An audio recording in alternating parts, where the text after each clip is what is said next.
आप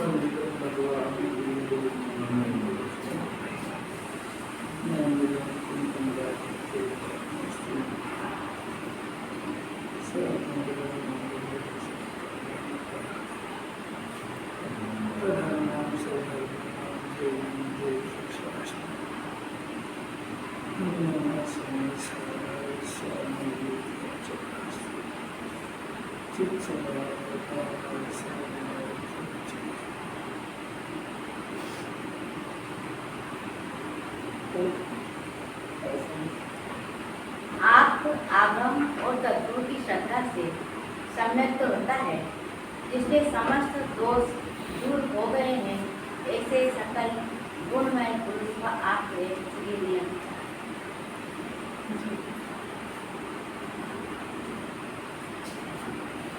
तीन शब्द और तत्व, इनकी श्रद्धा आप तो मैंने जिन्हें परमात्मा, आगत मैंने जिन्हें भगवान के द्वारा देव ध्वनि में निकली हुई वाणी, उस वाणी का विषय है सात तत्व। ये तीनों की श्रद्धा, अब श्रद्धा का अर्थ होता है पहले इन तीनों का स्वरूप तो समझे अच्छी तरह से। जब तक उनका स्वरूप पता नहीं होगा तो श्रद्धा किस बात की। अभी देव का स्वरूप, गुरु का स्वरूप, शास्त्र का स्वरूप क्या होगा ये पता ही नहीं है, और आरोप ये लगाते हैं कि आप महाराज को मानते ही नहीं। तो आपको महाराज का स्वरूप भी पता है। छठे साल का गुरुस्थान वाले को वो निराश करके सम्यक दर्शन ज्ञान पहली शर्त है उसकी। और उनके जो अंतरंग और भैरव परिग्रह से रहित होते हैं, अंतरंग परिग्रह में पहले नंबर का मिथ्या दर्शन है, आपको पता भी है।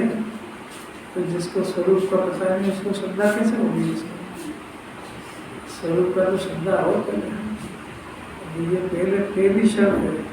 फिर सात तत्व की नाम भी नहीं लेते कभी सुनो, सात तत्व का नाम भी नहीं आएगा उसको।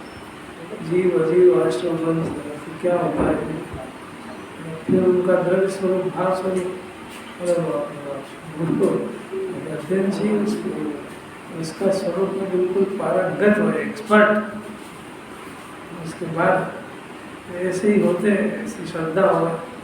उसके बाद जन्माने के लिए व्यवहार सम्यक दर्शन, उनका विषय तो फिर पकड़ में नहीं आया कि देव का विषय शुद्धात्मा द्रव्य पर्याय समझो। कितनी गंभीर बात है। देव का स्वरूप द्रव्य पर्याय समझो, द्रव्य शुद्ध है, पर्याय थोड़ी बहुत देर का शुद्ध है, वो कोई स्वभाव नहीं है उसका ऐसा। फिर देव का स्वरूप, तो फिर आत्मा का स्वरूप, तो फिर आत्मा मैं हूँ ऐसा जानना, यहाँ पर सम्यक दर्शन होता है। तो आपने जो कुछ क्रम समझ में आया, एक आध बोल सकते हो आप? क्या होता है?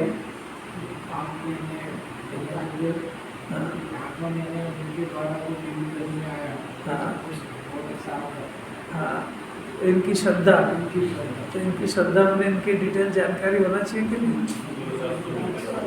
लाइब्रेरी में पता होना चाहिए ना, कैसे अनोखी बात है। और फिर यहाँ तो शार्ट में परिभाषा है, जिसके समस्त दोष दूर हो गए हैं, ऐसे सकल गुणमय पुरुष वो आप है। फिर से प्रश्न है, इस समस्त दोष कौन से दोष है? 18 दोष। वो अपने चल रहे हैं कि नहीं चल रहे हैं? आपको गुण लगते हैं कि दोष लगते हैं?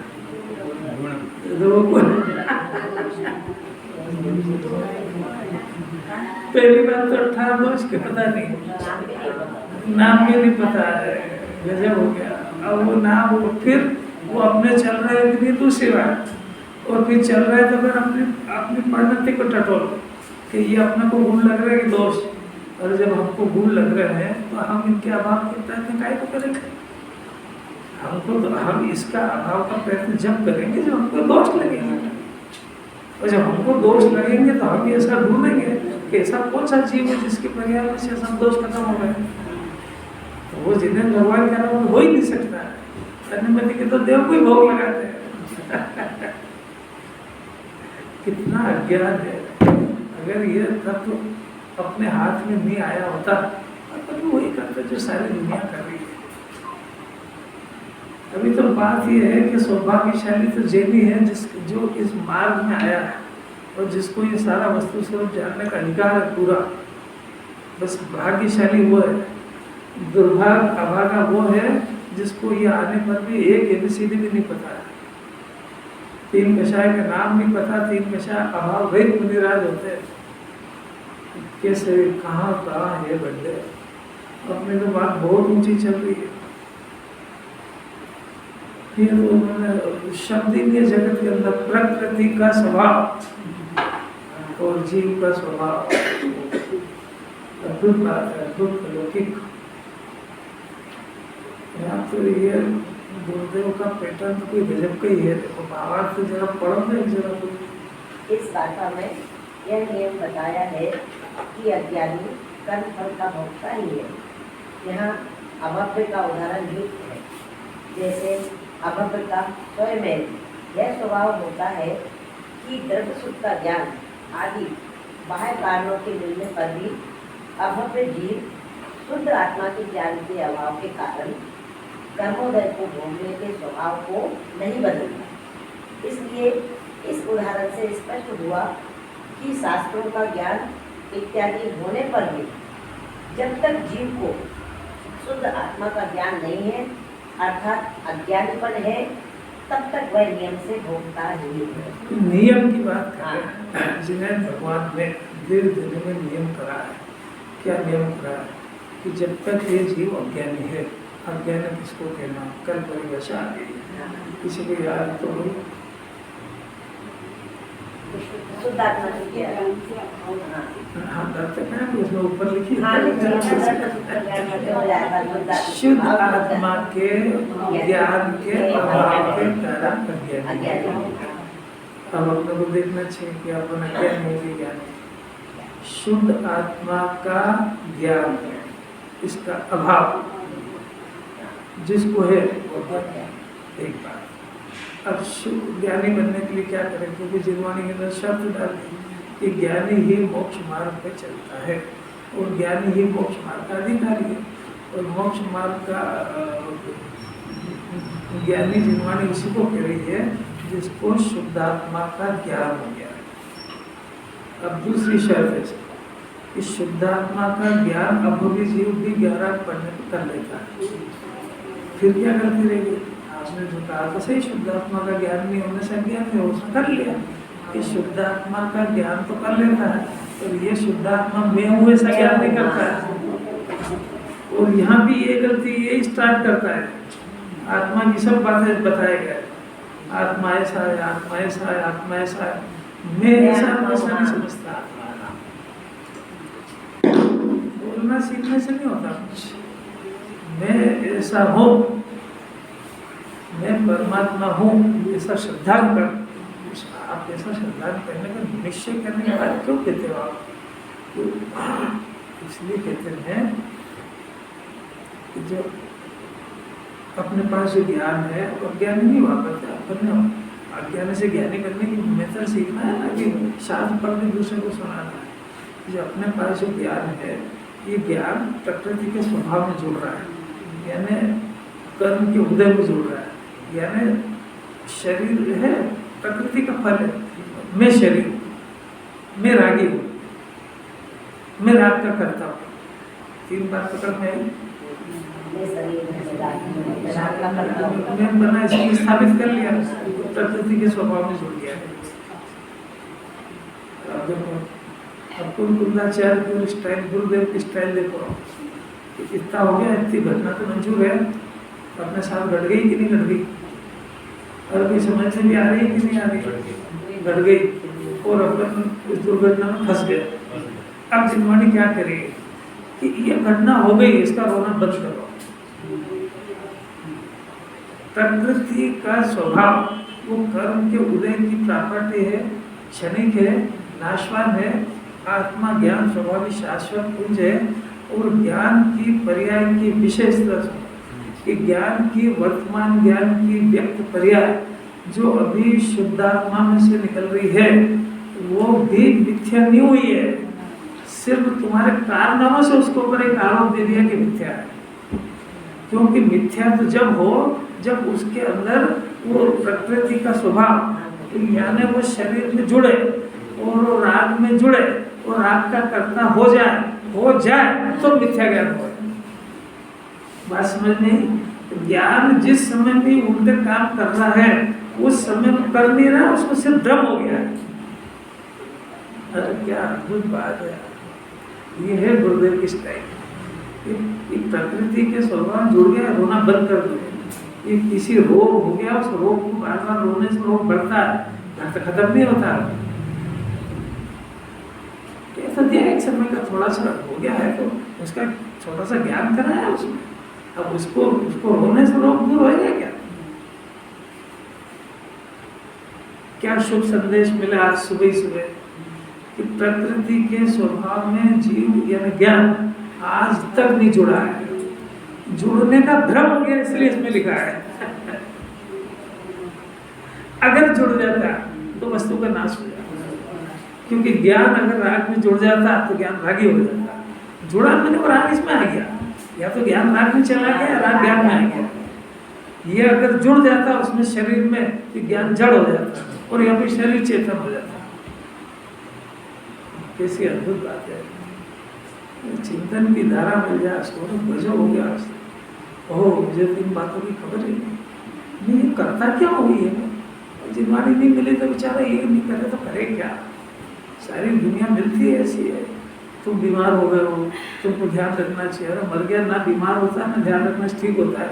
उल्टी बात सुनते सुनते माथा खराब हो गया, नहीं समझ। कोई आएगा जरा सा बीमार हो जाए तो मुश्किल हो जाए। हर कोई आज बेचारा वो भूलना चाहे बीमारी को तो याद दिला दे उसको, तो क्या हो गया? अरे यार कैसे कैसे अद्भुत बात है।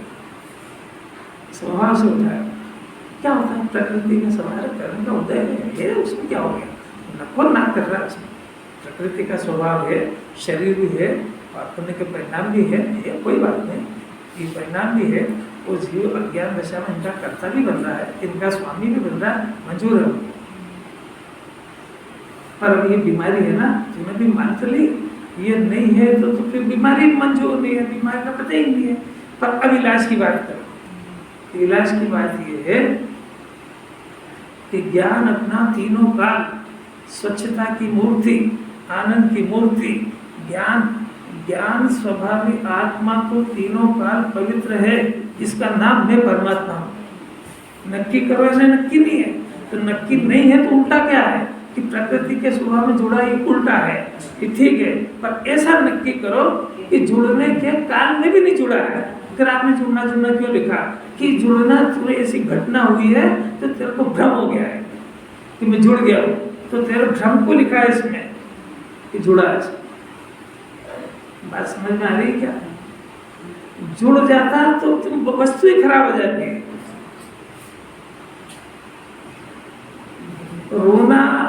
रोने को दूर करने की दवा नहीं है। अनादिकाल मैं मिथ्या दृष्टि हूँ, मेरे मिथ्या दर्शन हो गया, मेरे मिथ्या ज्ञान हो गया, मैंने बहुत क्लेश चला, कुछ तेरे अंदर कुछ हुआ ही नहीं है। तो उस चीज को देख कि अनादि के विलाप को बंद कर दे। कि अनंत सुखी देवता की उपस्थिति में मैं दुखी हूँ, ये बात सुनना पसंद ही नहीं करते। हमारी तो मूर्खता क्या कहे कि हमको कोई ऐसा कहने वाला मिला नहीं, समझाने वाला मिला नहीं कि ये जो जिनेन परमात्मा है ये संसार का नाश करने वाले देवता है, कि ये संसार के अभाव की रीति बताने वाले हैं, और ये निमित्त है। उपादान तो ये है ही नहीं, पर ये निमित्त भी संसार का नाश करने में निमित्त होते हैं। और हमको कोई कहने वाला नहीं मिला तो हम इनके पास जाके संसार की भीख मांगते रहे। तो हम इनको निमित्त भी बनाया, तो हमने संसार को बढ़ाने में निमित्त बनाया। इतना ज्ञान खोटा हो गया। ये बात अगर सुने तो आंखों में से आंसू आ जाए कि ओह मुझे तो इन बातों की खबर ही नहीं, मैंने करा क्या जाके। पूरी मनुष्य परिवार पूरा जैन दर्शन नाश कर दिया। अब तो किनारे में आगे ऑक्सीजन सिलेंडर लग गए, क्या 50 साल के बाद अब क्या होगा, कितने दिन जिंदा रहेगा, क्या करेगा राकेश जी। ये ऐसे देव मिले, ये उपादान के गीत गाने वाला आज तक कोई मिला ही नहीं कि भाई ये क्या होता है, ये तेरे को पता भी है, मैं उपादान तो हो ही नहीं, तेरा निमित्त ही हूँ, पर निमित्त भी मैं काय का हूँ, तेरे को पता भी है इस बात का कि मैं निमित्त संसार के अभाव का निमित्त हूँ, संसार के नाश करने का निमित्त हूँ। मेरे को देख के कई जीवों ने संसार का अभाव कर लिया है, करा उन्हें उपादान से ही है, पर उन्होंने मेरे को निमित्त बनाया है तो संसार का नाश करने में निमित्त बनाया। तो तेरी बुद्धि क्या, तुम मेरे से चाहता क्या है, क्या आप तो रोटी कपड़ा मकान का आशीर्वाद दे, अगर मैं ही छोड़ के बैठा हूँ उससे तुम्हें दुखी था। ओह, मुझे तेरी बातों की खबर ही नहीं, मेरे को कहने वाला ही नहीं मिला। अब नहीं कहने वाला मिला तो वास्तव में मैं इस समस्या से परेशान तो हूँ। अब मेरे को कोई दिखता ही नहीं जो मेरी समस्या का हल करे, तो ले दे के आप भगवान ने दिखे आप मंदिर में आकर के, तो मैं भी करता क्या, तो भाई मैं इस समस्या से परेशान हूँ।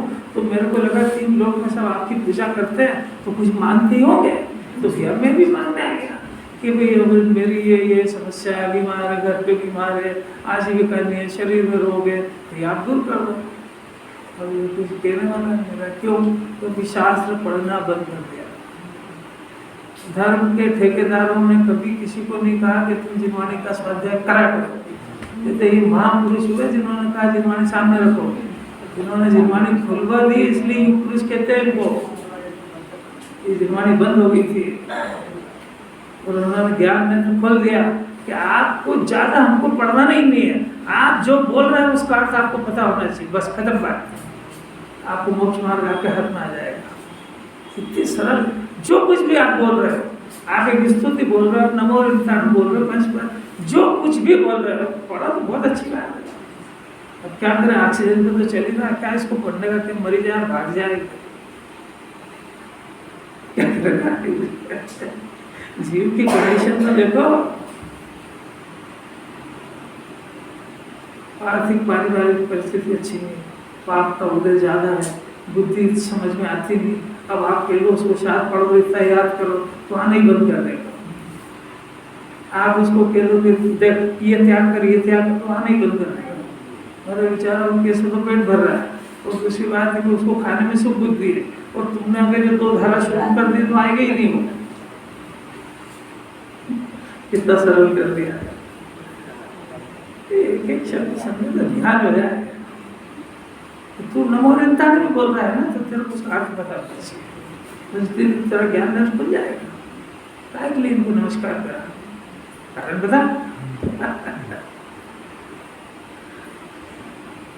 क्या बात समझ में आई कि प्रकृति के स्वभाव में जुड़ा हुआ होने पर भी नहीं जुड़ा है, ये शुभ संदेश जीव के लिए है। अगर प्रकृति के स्वभाव में जीव जुड़ जाता तो प्रकृति के स्वभाव में अपने 2 चीजें लिए, एक शरीर, एक रागादि का परिणाम। शरीर में हूँ, अगर ज्ञान ये घोषणा कर रहा है कि शरीर में हूँ और ज्ञान शरीर में जुड़ जाता, ये लिखा है कि जुड़ता है, जुड़ जाता तो या तो ज्ञान जड़ हो जाता और या फिर शरीर चेतन हो जाता। तो फिर क्या हुआ है कि मैं जुड़ गया हूँ, इसका भ्रम हुआ है, और इस भ्रम का नाम मिथ्या दर्शन। कैसी अलौकिक हुआ है, अपने काम के लिए, और मैं चेतन होकर जड़ मान रहा हूँ, इससे बड़ी क्या बात होगी। एक प्रश्न है पंडित जी, जैसे मैं आपके संदर्भ में मतलब जो बोला वस्तु वो जोड़ रहा है ना, मिथ्या दृष्टि अज्ञानी वो खाली जोड़ता है तो उसकी भ्रामक धारणा है, वास्तव में तो कोई जोड़ते नहीं, राग और ज्ञान आपस में जोड़ते नहीं है। तो वस्तु का स्वभाव पूरा का पूरा व्यक्त रहता है कि पर्याय में कि आंशिक रूप से व्यक्त हुआ है। समय वस्तु तीनों काल पूरी होती है, पूरी वस्तु तीनों काल पवित्र होती है। आप ये तो सुना ही होगा, ये और सुनो साथ में कि वस्तु यानी द्रव्य यानी गुण और पर्याय तीनों मिलकर वस्तु होती है। तो द्रव्य शुद्ध, गुण शुद्ध बहुत सुना है, यहाँ जैन दर्शन की पर्याय भी शुद्ध है, ये गजब की बात है। हम तो कोई आता नहीं है, पर्याय तक शुद्धि में कोई आता है, ज्यादातर लोग बोलते नहीं, खाली देवर लोग शब्द बोलते बोलते हैं। थे, लोग बोलते बात करते हैं। अपन शास्त्र पढ़ते हैं, अपन ने जो पढ़ा वो बात करते हैं। लोग बोलते हैं कुछ भी, लोग बोलते हैं, लोग जो बोलते हैं, लोग बोलते हैं क्या, अपन भी जो बोलते हैं अशुद्धि के नाम पे अपन ज्ञान और राग दो को मिक्स करके बोलते हैं। अशुद्धि हुई है वो ज्ञान में तो तीनों काल नहीं होती है, ये सिद्ध कर रहे हैं कि ज्ञान मिथ्या होते ही नहीं है, क्योंकि ज्ञान आत्मा का अंश है और ज्ञान मिथ्या जब हो जाए जब उसमें गे मिक्स हो जाए। वो ज्ञान यदि गे से होता हो और ज्ञान में कर्ता बुद्धि खड़ी तो हुई है, पर वो ज्ञान को स्वभाव से देखो तो ज्ञान शुद्ध है। वो जो अशुद्धि आई है वो रागादि की आई है, तो चारित्र गुण का एक समय का दोष है। चारित्र गुण भी शुद्ध है और चारित्र गुण की अशुद्धि वो आत्मा से बाहर रही है, इसलिए द्रव्य भी शुद्ध है, गुण भी शुद्ध है, पर्याय भी शुद्ध है। ये उससे ऊंची बात है। ये इसको स्वीकार नहीं करा, इसी का नाम मिथ्या दर्शन ज्ञान है, और ये स्वीकार कर सकता है, ये गुरुदेव की घोषणा है, ये अभी कर सकता है उस बात को, और अभी कर लेना चाहिए, क्योंकि कल ये सुनने योग्य रहेगा कि नहीं, इसकी कोई गारंटी नहीं। ये बिल्कुल इसको जिग्मानी को सुनते समय ये सुनना चाहिए कि बस ये मैं अंतिम यहाँ से घर से जाने के बाद कल यहाँ आऊँगा, इसकी कोई गारंटी नहीं है। आज जो मैंने सुन लिया यही मेरा है, इतनी पावर से ताकत से पकड़ के तो जाइए अंदर। अरे ठीक है, अभी तो क्या बोल, अभी तो अभी कोई बीमार थोड़ी है, अभी तो कल कर लेंगे, क्या बिगड़ रहा है कि यहाँ से जाके चिंतन भी इसीलिए नहीं करता है। अभी रख लो इसको कोटे में, कब रखेगा कब करेगा।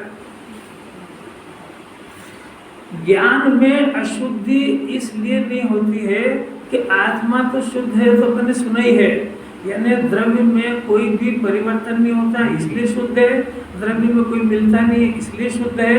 तो ज्ञान की, वर्तमान ज्ञान की व्यक्त पर्याय वो ज्ञान का अंश है, आत्मा का अंश है, और वो जानते समय लोकालोक में जैसे केवल ज्ञानी परमात्मा जान रहे हैं, वैसा निगोद से लेकर सब जीव उसी तरीके से ज्ञेयों को जानते हैं, और ज्ञेय का कोई भी अंश अपने में मिलने नहीं देते हैं, और न ज्ञान किसी ज्ञेय में मिलता है। इसलिए जब ज्ञान में किसी तरह की मिलावट हुई नहीं, तो उस ज्ञान को अशुद्ध कहने वाला है कौन दुनिया के अंदर, क्योंकि अशुद्ध हुआ कहाँ उसके अंदर। तो यदि ज्ञेय घुस जाता तो अशुद्धि होती, जब अशुद्धि हुई नहीं तो ज्ञान शुद्ध हुआ कि नहीं हुआ।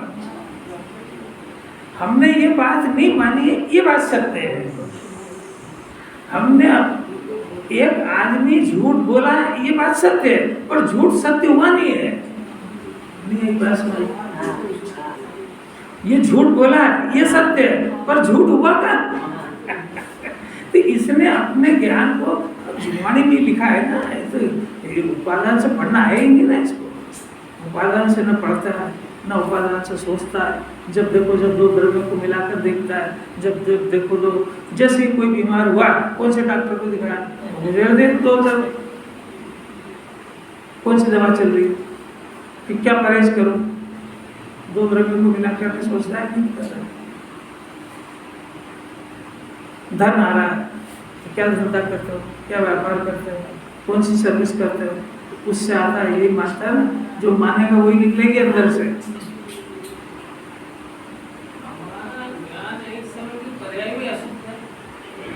अभी क्या कहा,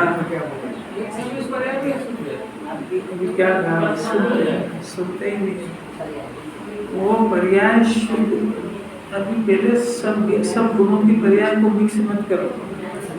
ये अशुद्धि में अपनी दृष्टि सीधी राग पे जाती है, और राग को ही ये जीव अशुद्धि समझ रहा है, वो जिनवाणी भी राग की बात नहीं कर रही है। दुश्मन से काहे को चर्चा की शुरुआत करते हो, जिसको जिनवाणी बाहर निकालना चाहती है, जो नष्ट होने वाला है। अज्ञान तो इतना, अज्ञान अंधकार छयो अति भारी, इसमें जिनवाणी की स्तुति में आता है। इतना अज्ञान छाया हुआ है कि जिस राग का जिन्हें परमात्मा ने नाश करके वीतराग परमात्मा हुए, राग के अभाव से वीतराग हुए, राग के नष्ट होने पर केवल ज्ञान हुआ, उसी राग को मोक्ष मार्ग का साधन आज बताया जाता है। इतना ही अज्ञान की महिमा है। आपको समझ में आ रही है कोई कितनी गंभीर बात चल रही है। जिस राग को जिन्हें भगवान ने नष्ट कर दिया है, जिसके राग के नष्ट होने पर भगवान बने हैं, जिस राग के नष्ट होने पर केवल ज्ञान हुआ है, उस राग को मोक्ष मार्ग का कारण बताया जा रहा है दुनिया के अंदर। जिस शरीर से जिनवाणी भेद ज्ञान करा रही है, शरीर से भिन्न आत्मा को बता रहे हैं, से चौथा गुण स्थान होते हैं, उस शरीर को धर्म का साधन बताया जा रहा है। धर्म माने वितरक भाव। तो आपको पता है कि आप कितने अंधकार में जी रहे हो, फिर भी इस इतने भारी अंधकार में ज्ञान का दिया थोड़ा सा टिमटिमा गया अपने पास। इससे आपको मोक्ष मार्ग देखना तो देख लो, सब जगह अंधकार ही अंधकार। इसके अनाथ हो गया जीव, किसके पास जाए, किसकी सुने, किसका भरोसा करे। बेचारा धर्म के नाम पे जाता है, धर्म की बात सुनने के लिए जाता है और अधर्म माथे में घुसेड़ के आता है। ज्ञान को जो शुद्ध कहा है वो समय दर्शन के बाद वाले ज्ञान को कहा है। मैंने समय दर्शन मिथ्या दर्शन तो नाम ही नहीं लिया।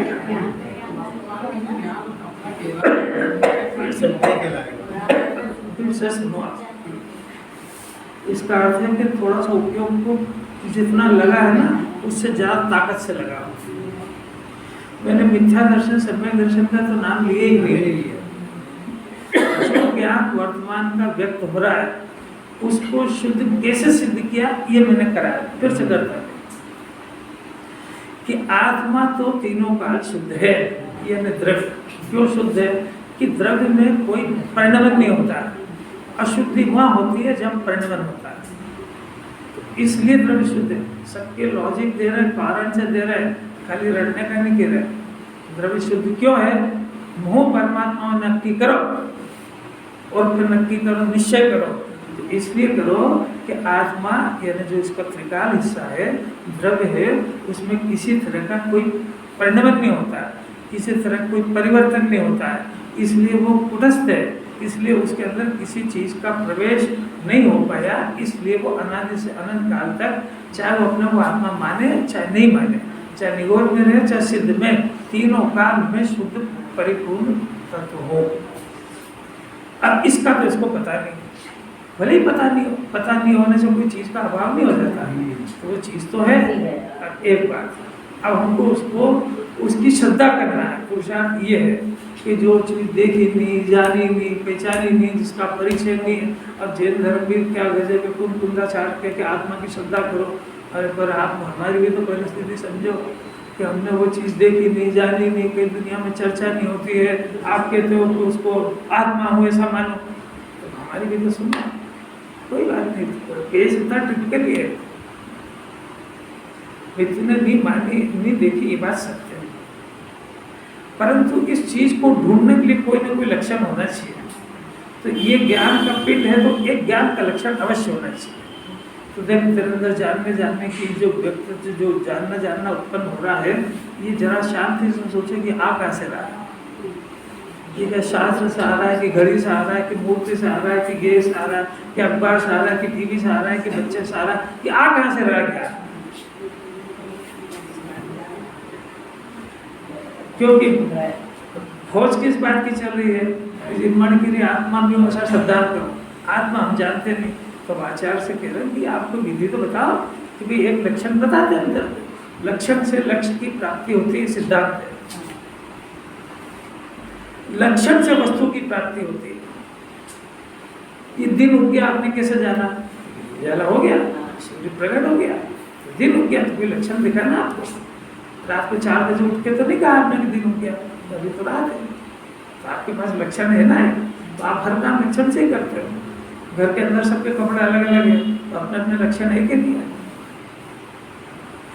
एक ही नहीं। आप रोटी खाते हो तो थाली के अंदर तो 25 तरह की चीज है, तो आप थाली और कटोरी क्यों नहीं खाते? अरे क्यों नहीं खाते बोलो तो सही। क्योंकि हम लक्षण से जानते हैं कि कौन सी चीज खाने योग्य, कौन सी खाने योग्य नहीं है, हम लक्षण से जानते हैं। आप रागी देव को नमस्कार क्यों नहीं करते, मिठाई क्यों नहीं करते हो? अरे जब कपड़े पहने हुए तो वो इसका अर्थ है कि राग है, और राग है मतलब रिजेक्ट हो गए। तो काय से जान रहे हो आप? लक्षण से जान रहे हो। आप दुनिया का हर काम लक्षण से कर रहे हो, इसी लक्षण से आत्मा को पकड़ना है। कैसे इसका शास्त्रीय नाम उपयोग है। उपयोग में जानने देखने का काम होता है। तो उपयोग वो लक्षणम की जीव का लक्षण है। इसमें तो कोई कठिन नहीं लग रहा है।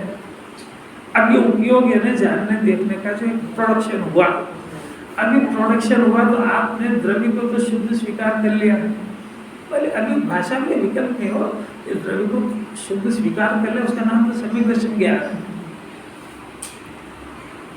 समझने के लिए भाषा के अंदर वस्तु का विसर्जन करने के लिए द्रव्य को आपने शुद्ध स्वीकार कर लिया जिनवाणी के आधार से। क्यों शुद्ध स्वीकार करा, कारण बताओ। परिणाम नहीं होता। हर कोई बोले तो सही, वही बोलते जाए, उनको तो सब सुनो, उनको तो जरूरत ही नहीं है पढ़ने की। हाँ, एक तो ये भी बात है, पर इससे काम नहीं चलेगा। कोई दूसरा कोई कह देगा का शुद्ध तो शुद्ध मान लेगा क्योंकि तो टीपा हो गया है क्योंकि लॉजिक नहीं सुना ना आपने, लॉजिक नहीं सुना मैंने, देखो अधूरा सुनता है ना। जिनवाणी के कहने से ये सात तत्व का सिद्धांत का नाम तो मिथ्या दर्शन।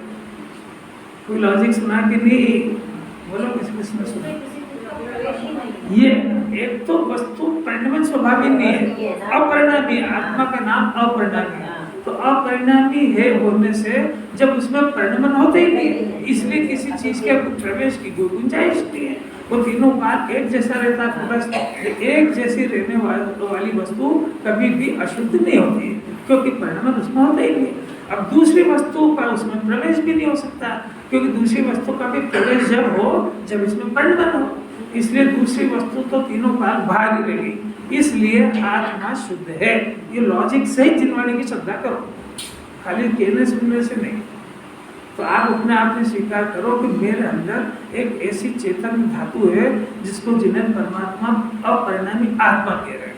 मैं भले नहीं जानता हूँ, पर मैं अपरिणामी आत्मा हूँ और मेरे अंदर किसी तरह का कोई परिणाम नहीं होता है, इसलिए मैं तीनों काल शुद्ध हूँ, ऐसा जिनवाणी मेरे को कह रही है।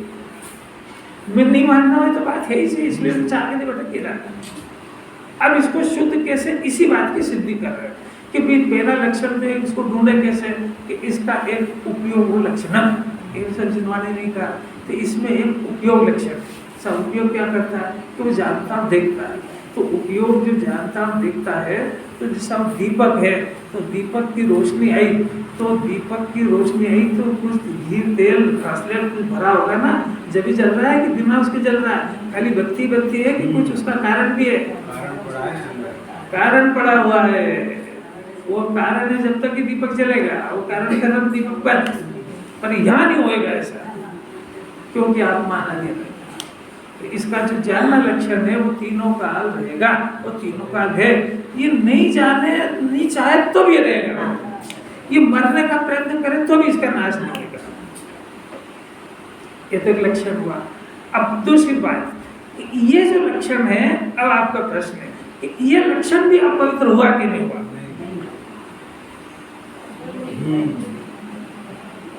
अब ये लक्षण अपवित्र नहीं हुआ है, इसकी सिद्धि करना है। कि इसकी सिद्धि करना है तो ये तो परिणाम स्वभावी है, पर ये अपरिणाम स्वभावी होने पर इसने, इस जीव ने अपने आप को अशुद्ध माना है। वो जिनवाणी ने भी इसको कहा है। देखो अभी इसमें कहा कि ये जब तक वो कर्म प्रकृति के स्वभाव से जुड़ता है तब तक ये मिथ्या दृष्टि अज्ञानी है, दुखी है। ये जिनवाणी ने कहा है, मतलब कि ये ज्ञान मिथ्या हो गया, मिथ्या दर्शन हो गया, मिथ्या ज्ञान हो गया, मिथ्या चारित्र होगा, ऐसा जिनवाणी ने भी कहा है। तो ये अपने को मिथ्या दृष्टि अज्ञानी मान रहा है। इतनी बात सत्य है। अब उसके बाद सर्जरी चल रही है कि भैया हमने इसको व्यवहार से कहा था कि ये रोग तेरे पास है, तो इसमें ये कहने का अर्थ ये है कि शरीर के रोग तेरे नहीं है। इतना निषेध करने के लिए आत्मा के रोग के ऊपर लाए कि जो तेरा रोना है कि शरीर में ये रोग हो गया, वो हो गया, घर में ऐसा हो गया, ये सब रोना बंद कर दे। तेरा दुख अगर कोई है आत्मा में तो मिथ्या दर्शन, मिथ्या ज्ञान, मिथ्या चारित्र का है। तो फिर ये क्यों हुआ कि ये जो तुमने है ना, ये अपने उपयोग को अपने त्रिकाल स्वभाव में नहीं जोड़ करके और ये कर्म प्रकृति का उदय में जोड़ा, इसलिए तीन बीमारी खड़ी हो गई। मिथ्या दर्शन, मिथ्या ज्ञान, मिथ्या चारित्र और परद्रव्य कर्ता बुद्धि। अभी अपन ने तो रोग आज सुना है पहली बार। ये कर्ता बुद्धि रोग है, किसको पता है? दिन भर तो करूँ इसमें रहता है।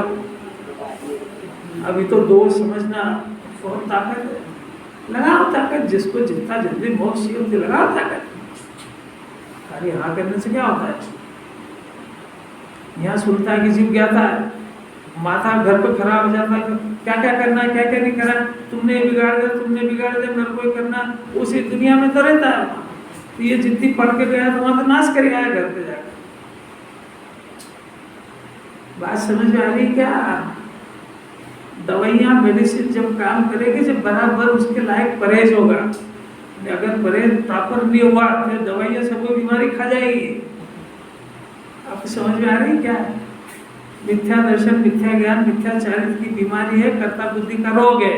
यहाँ जीववाणी सुना रही है, मिथ्या दर्शन, मिथ्या ज्ञान, मिथ्या चारित्र तेरा स्वभाव नहीं है, और कर्ता तेरा स्वभाव नहीं, ज्ञाता तेरा स्वभाव है। और तू ज्ञाता ही है तो तू ऐसा अभ्यास करना। तो वहां जाकर के जब तेरे को परहेज का, एक तो कर्ता बुद्धि वालों की संगत से थोड़ा दूर रहना, और थोड़ा वापस से इस बात का अभ्यास करना, ये परहेज रखना साथ में। तब ये वहां गया तो एक तो कर्ता बुद्धि वालों की संगति करी, और फिर जो है उल्टा चलना शुरू हुआ।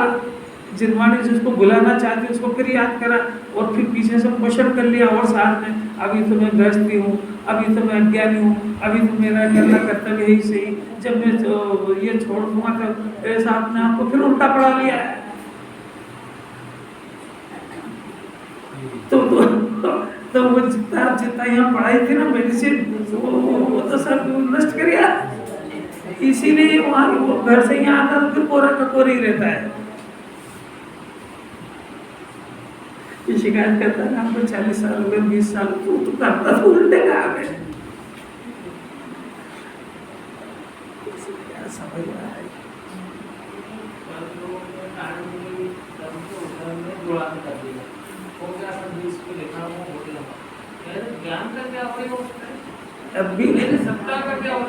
अभी जो प्रश्न चल रहा है वहाँ पे टिके रहो। मेरे को भी ये सिद्ध करना है कि वर्तमान ज्ञान की पर्याय भी अशुद्ध नहीं हुई है, ये इस प्रकार में चल रहा है। आप भी पाइट चलो, पाइट को इधर उधर हिलाओ मत। तो मेरे पास बहुत सारे सब्जेक्ट दिखेंगे और इस और दुनिया में चले जाएंगे। अभी ये सिद्ध कर रहे हैं कि आत्मा तो शुद्ध है ही सही, पर जो ज्ञान की पर्याय है, अभी तक हमने भी सुना, जिनवाणी ने भी कहा कि मिथ्या दर्शन, मिथ्या ज्ञान चारित्र हुआ है, और इसकी वजह से जीव चारित्र भटका है। इतनी बात हमको जिनवाणी से भी पता लगी, हमको तो पता ही नहीं थी कि मेरे चार गति घूमने का कारण मिथ्या दर्शन, मिथ्या ज्ञान है। मैं तो यही समझ रहा था कि भगवान की भक्ति नहीं करी, और ये नहीं करा, पूजा नहीं करी, यात्रा नहीं करी, साथ नहीं पड़े, इसलिए चार गति भटका हूँ। तो आज ये रहस्य खुला है कि इसलिए नहीं भटका है। मिथ्या दर्शन, मिथ्या ज्ञान, मिथ्या चारित्र की तेरी गंदी आदतों से भटका है। तो पहले इतना फैसला तो करो, चार गति भटके भी हो कि नहीं? तो कारण क्या है? कि कारण मैंने भगवान की पूजा नहीं करी तो बेचारा करने लगता है। 2 घंटे में तृप्ति नहीं होती तो 6 घंटे करता है। एक व्रत उपवास से नहीं तृप्ति होती तो उपवास करना शुरू कर दिया। भक्तावर के 48, 24 तीर्थंकर करके 24, 16 कारण के 16 उस दुनिया में चला गया। काहे के लिए? कि इससे चार गति ये कारण नहीं है। दुखी, ये बात तो सही है। जिसने जिसकी बुद्धि आई वो इलाज करा। मैं धन के बिना दुखी हूँ तो लगा धन जोड़ने में, भोगेगा कि नहीं भोगेगा ये उस पता ही नहीं उसको। जिससे जिसने समझा वो प्रयत्न करता रहा। जिनवाणी के तेरे सारे प्रयत्न झूठे। तू अगर दुखी है तो चार गति भटक रहा है तो उसका कारण मिथ्या दर्शन, मिथ्या ज्ञान, मिथ्या चारित्र है, और वो है तीनों विपरीत प्रवृत्ति, और वो तीनों तेरे आत्म स्वभाव से विपरीत है, इसलिए तो भटका है। तो सुखी होने का इलाज क्या आपसे पूछ रहे हैं? ये दोनों कितना सीरियस है। मिथ्या दर्शन के लिए आप सम्यक दर्शन करो, मिथ्या ज्ञान के लिए आप सम्यक ज्ञान करो, मिथ्या चारित्र को दूर करने के लिए आप सम्यक चारित्र करो। ये इलाज हो सकता है। और आप इसको छोड़ के दूसरा करोगे तो फिर भटक जाए। भटको, करो जो करना।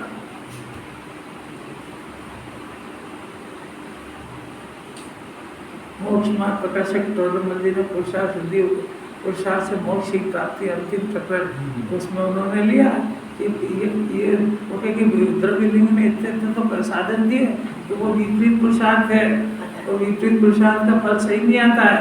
तो जैसा उन्होंने कहा तो उन्होंने सारे पुण्य को मोक्ष का कारण माना, तो मोक्ष का नहीं था, वो स्वर्ग का था। तो जो कारण दिया वो कारण होगा तो स्वर्ग में चले गए। अब उन्होंने उसको मोक्ष का कारण क्यों माना? ऐसा ये जीव जैसा कारण देगा वैसा फल आएगा। अब तूने गलत माना सही माना जिनवाने से पूछ। अपनी बुद्धि से मोक्ष मार्ग शुरू नहीं होता है। आगे क्या बात समझ में? अब फिर से आत्मा तो शुद्ध है, इतना भी शुद्ध स्वीकार कर ले तो धन्य जीव, क्योंकि अभी सारी दुनिया के अंदर द्रव्य पर्याय का भेद नहीं जानने के कारण सारे त्यागी वर्ग इस कषाय को देख करके ये पूरे आत्मा को अशुद्ध कहते हैं। जिनवाणी इसका ना करती है, निषेध करती है कि पर्याय की अशुद्धि पर्याय में रही, द्रव्य तीनों काल शुद्ध है और पर्याय में भी जो अशुद्धि आई है वो द्रव्य की शुद्धि नहीं स्वीकार करना चाहिए। अरे आपने तो आसानी से सही कह दिया, बहुत ताकत चाहिए इसका स्वीकार करना। स्वीकार हो तो सम्यक दर्शन होते ही होता है। अब देखो,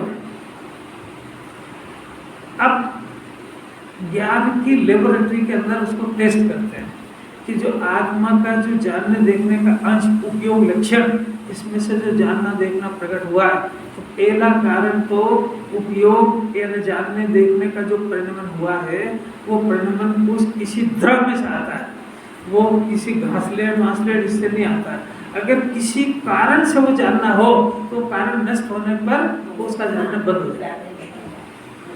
तो पारणामिक भाव की पहली बात है कि मैं अनादि अनंत हूँ। पारणामिक भाव अनादि अनंत रहता है, इसलिए आत्मा का नाश कभी नहीं होगा, तो जानने का भी नाश कभी नहीं होगा। अगर ये जानना किसी और कारण से आता होता तो उस पदार्थ के अभाव में जानना बंद हो जाता, तो जीव जड़ हो जाता।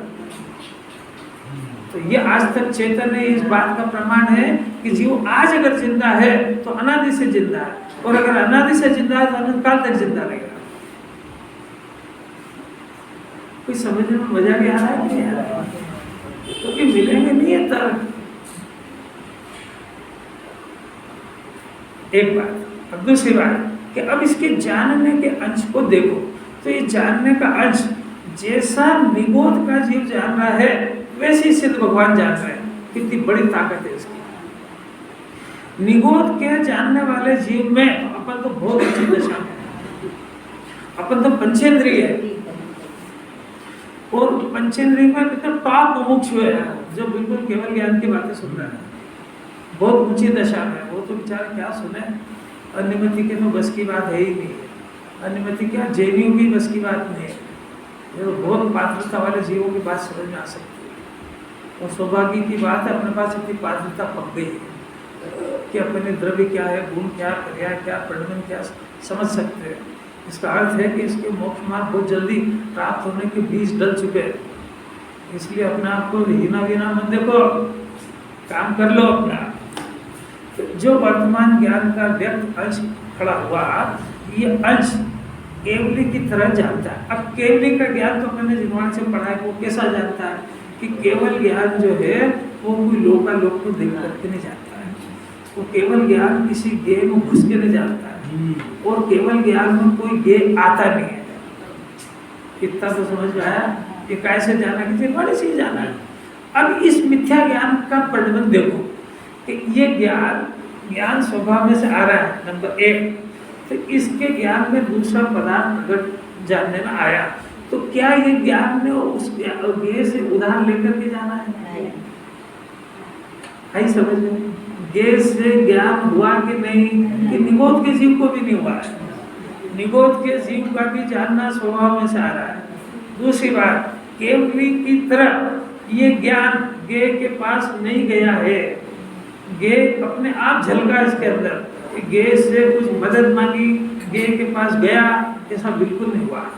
और पवित्र इतना है कि वो ज्ञेय कितने ही हो लोकालोक के, वो इसके अंदर आ सकते नहीं है। ये वस्तु की मर्यादा है। तो लोकालोक के दूसरे पदार्थ तो बहुत दूर की बात है। यहीं पे बहुत निकट में इसको एक रागादि का परिणाम हुआ। रागादि माने इच्छा का परिणाम। इच्छा भी बनाने से चुड़ैल की तरह लगी हुई है। समझ में आया? शरीर में रोग हो रहा तो दूर होना चाहिए, ये इच्छा खड़ी होगी। ये भूख लग रही है, खाने को चाहिए, ये इच्छा खड़ी होगी। ये इच्छा जानने में आ रही है, ये शरीर छूट जाएगा ऐसा भय निरोध के जीव को भी है, और शरीर के छूटने का दर्द उसको भी है। प्रश्न है कि वो निरोध के जीव का भी शरीर और ये इच्छा ज्ञान में घुसी कि नहीं घुसी? आपको कैसे पता लग गया?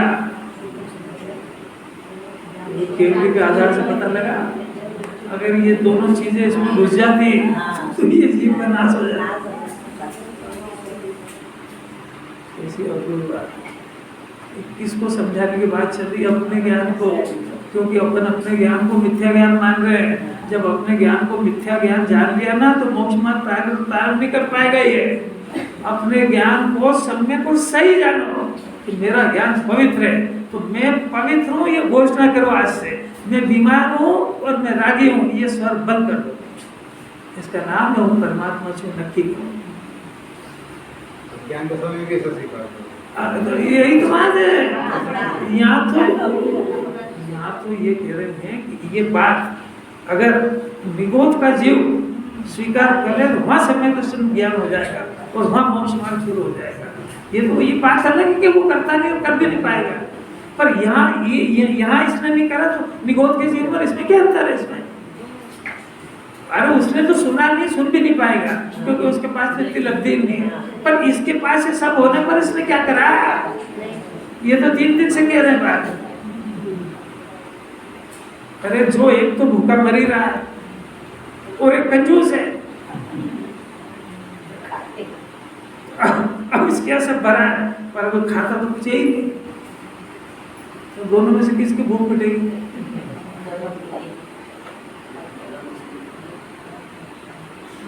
ऐसा निगोद के जीव तो बेचारा खा ही नहीं सकता, गरीबी है वो तो। पर इसके पास तो सब संपन्न है, सब भरा है। इसको जिनवाणी की कृपा से द्रव्य का ज्ञान हो गया, गुण का हो गया, पर्याय के परिणमन का हो गया, इसको वैभव का खजाने का पता मिल गया। पर अभव्य और किसको कहते हैं कि ये सब सुनने में मजा लेता है पर वो भोगता है नहीं उसको।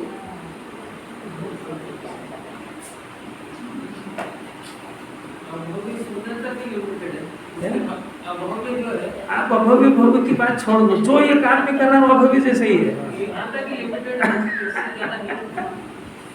अभव्य यानी अनंत काल तक शरीर को अपना मान के राग द्वेष करके जन्मेगा और मरेगा, इसका नाम अभव्य।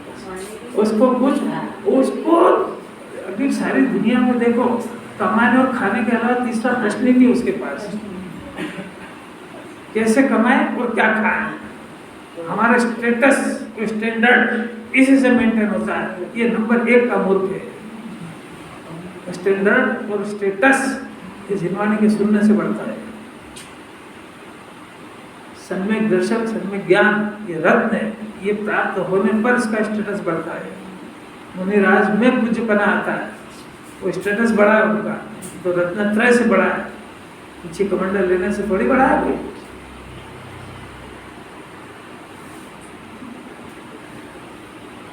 एक बाल्टी तो बाहर पड़ी है कुएं के बाहर, दूसरे आदमी के पास। एक व्यक्ति ने बाल्टी डाली पानी के लिए, तो पानी से 1 फुट ऊपर है। दोनों बाल्टी में पानी किसमें है? खाली है। उसको इतना लाभ है कि बस 1 फुट का और पुरुषार्थ करना उसको, तो पानी तो लबालब भरा है, तो बाल्टी में आ जाएगा। और इसको तो भी बहुत है, कब 80 लाएगा, कब डालेगा, कितना डालेगा। ऐसा सारी दुनिया प्यासी है। पर ये मुमुक्षु के भाग में इसका कि इसकी कुआं भी है, बाल्टी भी है, और बाल्टी बहुत नजदीक तक चली गई है, पानी से बहुत थोड़ी सी दूर है। ये इतनी बातें सुन रहा है कि प्रकृति में जुड़ना ये मिथ्या दर्शन ज्ञान है, स्वभाव में जुड़ना ये मोक्ष का मार्ग है। तो इतने कुएं के बहुत पानी के बहुत नजदीक आ गई है, पर ये सुन करके अरे आज तो गजब हो गया, इतनी बढ़िया बात चली। तो पानी आया कि नहीं आया?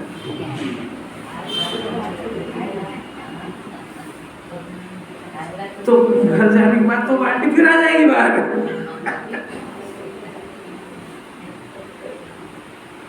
प्यास बुझेगी नहीं, दोनों में से प्यास किसकी बुझेगी?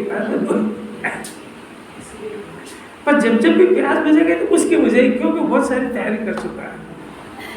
आपको इसको कोड वर्ड में सब समझ जाना चाहिए कि ये जो थोड़ा सा पीरियड बचा ना, जितना बीत गया उतना बचा नहीं हो, और जितना बचा उसमें अगर ये अपनी प्यास नहीं बुझा पाया तो अनंत काल तक फिर प्यासा रहेगा। क्योंकि जिनवाणी इसके ज्ञान का बिल्कुल भरोसा नहीं करती, ये तो है ही पूर्व, अपने ज्ञान का भरोसा कर लिया तो ये इसको पुण्य का उदय आया और सबसे पहले इसकी बुद्धि भ्रष्ट होएगी। वो पुण्य का उदय ही इसको भ्रमाने के लिए आता है। ये सुनाने को वो तो ज्ञानी का ज्ञान स्ट्रांग हो जाता है, तो पुण्य के उदय में भेता नहीं है। और इसके पास ज्ञान बहुत ढीला है, और जरा में जिनवाणी छोड़ देगा, जरा सी अनुकूलता है तो सबसे पहला काम जिनवाणी छोड़ेगा। उसका लक्षण ही इसलिए तो चाह के नहीं भटक रहा, क्योंकि अनादिकाल से अनुकूलता का प्यासा है वो। और जहाँ अनुकूलता मिली, काय के मंदिर, काय के देव, ये मंदिर जाना ये तो दुखियों का, हम दुखी है नहीं, काय के जाए मंदिर, हम तो सुखी है वैसे नहीं आ रही समझ। अरे तो बच्चे कहने लगे आजकल मंदिर जाना, जो पाप करता हो मंदिर जा, पाप करते ही कहा मंदिर जाए। अब बेचारा समझता ही नहीं कि पाप किसको कहते हैं, दुखी किसको कहते हैं। अब किसी पुण्य के उदय वाले से कहलवा तो देखे कि मैं दुखी हूँ, छाती फट जाए उसकी कि मेरे से ज्यादा कोई है ही नहीं, आपको क्या मालूम। एक काम कर ले, अगर तू इतने सुखी है तो सबको बता दे, तो कल अष्टदल की थाली लेकर तेरे यहाँ आ जाए, क्योंकि हम तो सुखी कोई ढूंढ रहे हैं।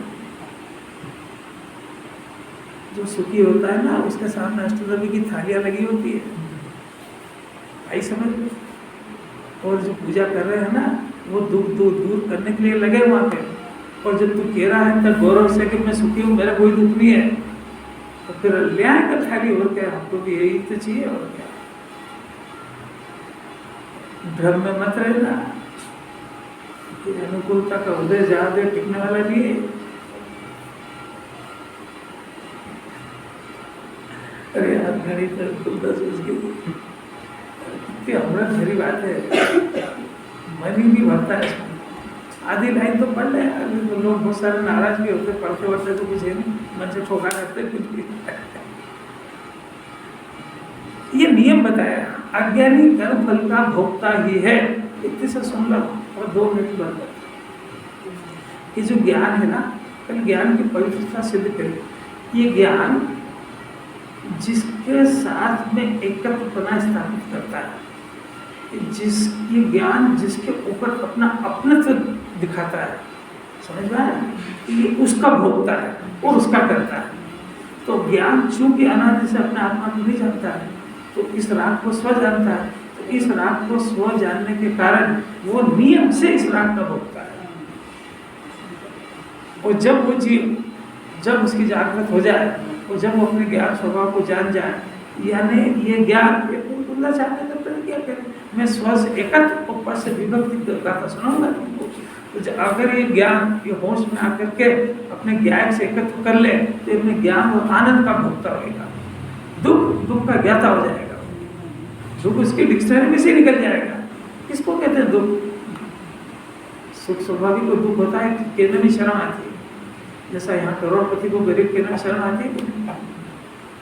इंद्र चक्रवर्ती कहते हैं, वो गरीब की विनती सुन लीजिए भगवान, शांति पाठ।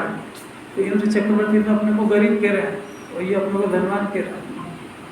अरे वो कह रहे हैं सम्यक दर्शन ज्ञान चाहे मेरे पास जरा सा है, आपके पास अनंत है, इसलिए मैं बहुत गरीब हूँ। वहाँ मेजरमेंट थर्मामीटर वहाँ से चलता है, इसका धन से और संयोग से चलता है, अकड़ से चलता है इसका। कहने कहाँ से आएगा ये केंद्रीय कैसे कर्म फल का भोक्ता। वो जिसके साथ एकत्व करेगा तो उसने आत्मा से एकत्व हुआ ही नहीं। राग से एकत्व होने से काय का भोक्ता करता है। देखो राग कितना सरल कह दिया। राग का दूसरा नाम है आश्रव, तीसरा नाम है दुख। राग यानी दुख। तो आत्मा, अज्ञानी आत्मा काय का करता भोगता है?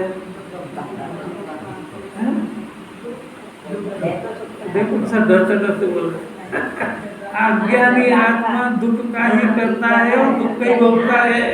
वो चाहे जो करे, जो करना करे, चाहे पाप का काम करे चाहे पुण्य का, दुख पैदा करेगा और दुखी रहेगा। कितना खुला चले चलेगी बात तो बहुत मस्ती लगी है।